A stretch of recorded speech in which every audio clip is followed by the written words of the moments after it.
শ্যামবাজার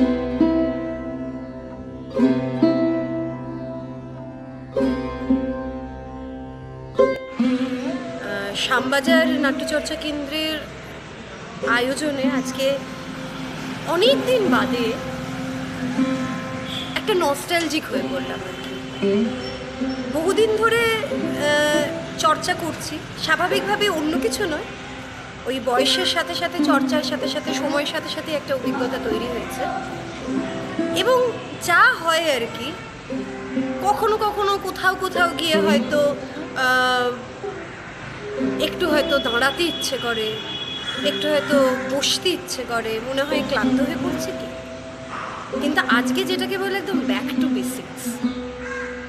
আমি যখন এই আয়োজনটা দেখছিলাম, আমার ভীষণভাবে বহু বছর আগে আমার কথা মনে পড়ছিল। আমার মাও এভাবে আমাকে বিভিন্ন প্রতিযোগিতায় নিয়ে যেতেন, অভিনয়, নাচ, গান, এরকম বিভিন্ন প্রতিযোগিতায় অংশগ্রহণ করতাম। এবং এই যে এনার্জিটা, এই যে প্যাশনটা, এই যে তৈরি হচ্ছি, এইটা ভীষণ ভীষণ আমি মনে করি আমাদের প্রত্যেকেরই পরবর্তী সময়ে যে পদক্ষেপটা আমরা নিই বা যেভাবে বাঁচবো আমরা, সেটা যেভাবে আর কি কোথাও একটা গিয়ে ঠিক হয়, নির্ণয় করি আমরা, সেখানে দাঁড়িয়ে এই এনার্জিটা, ইনিশিয়াল এনার্জি, প্যাশন, এই এত বৃষ্টির মধ্যে খালি একটু থিয়েটার যাপন করবো বলে, নাট্য যাপন করে আমরা করবো বলে আমরা এত যেন মিলে একসাথে একটা জায়গায় এলাম। এবং গোটা সময়টা আমরা আমাদের মতন করে একটা নাট্যচর্চা করলাম।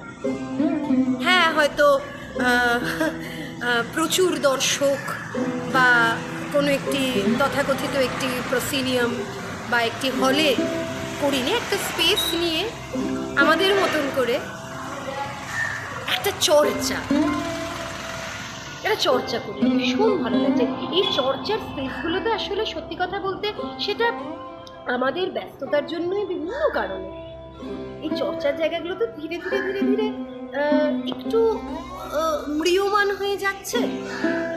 হয়তো খুব স্পেসিফিক কোনো একটি প্রযোজনা ভিত্তিক হোক, বা সেক্ষেত্রে আমরা চর্চা করতে যাই, আমরা রিহার্সেল করি, কিন্তু এই যে হয়তো কোনো পার্টিকুলার কোনো অবজেক্টিভ নেই, কোনো একটা প্রযোজনা, কিন্তু একসাথে আমরা বেশ কিছু টেক্সট নিয়ে আমরা কাজ করলাম।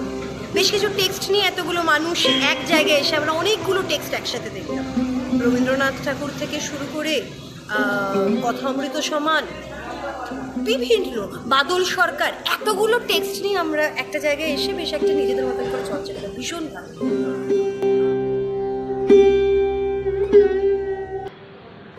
শ্যামবাজার নাট্যচর্চা কেন্দ্র মানে সমরেশ আমার দীর্ঘদিনের বন্ধু, খুব ভালো বন্ধু। আমরা একই সঙ্গে জেলা থিয়েটারের সঙ্গে যুক্ত রয়েছি। যাই হোক, যেটা বলার, আজকে ওদের এই যে অনুষ্ঠানটা হলো, মানে নাট্যাংশ পাঠ, একক অভিনয়, সেখানে বিচারক হিসেবে আমাকেও নির্বাচন করেছে। তার জন্য আমি ওর কাছে কৃতজ্ঞ রইলাম। শুধু এই অনুষ্ঠান নয়, ওরা সারা বছরব্যাপী নানা ধরনের অনুষ্ঠান করে এবং নিয়মিত থিয়েটার যাপন করে। থিয়েটার যাপন বলতে যেটা বোঝায় সেটা ওরা করে, আমরা পারি না অতটা। তো সেই জায়গা থেকে দাঁড়িয়ে ওদের এই অনুষ্ঠান আরও অনেক অনেক দিন টিকে থাকুক। সবাই আমরা আমাদের সাধ্যমতো পাশে থেকে শ্যামবাজার নাট্যচর্চা কেন্দ্রকে অনেক দূর এগিয়ে নিয়ে যাব, এটা আমি বিশ্বাস করি। আমাদের এই বন্ধুত্বপূর্ণ সম্পর্কে থিয়েটার আরও ভালো হোক। শ্যামবাজার নাট্যচর্চা কেন্দ্রের সঙ্গে যুক্ত যে সমস্ত ছাত্রছাত্রীরা রয়েছে, তাদের সবাইকে আমার আন্তরিক অভিনন্দন জানাই, ভালোবাসা জানাই। তোমরা সবাই স্যারের সঙ্গে একসঙ্গে কাঁধে কাঁধ মিলিয়ে এগিয়ে চলো। তোমাদের জয়যাত্রা অটুট থাকবে।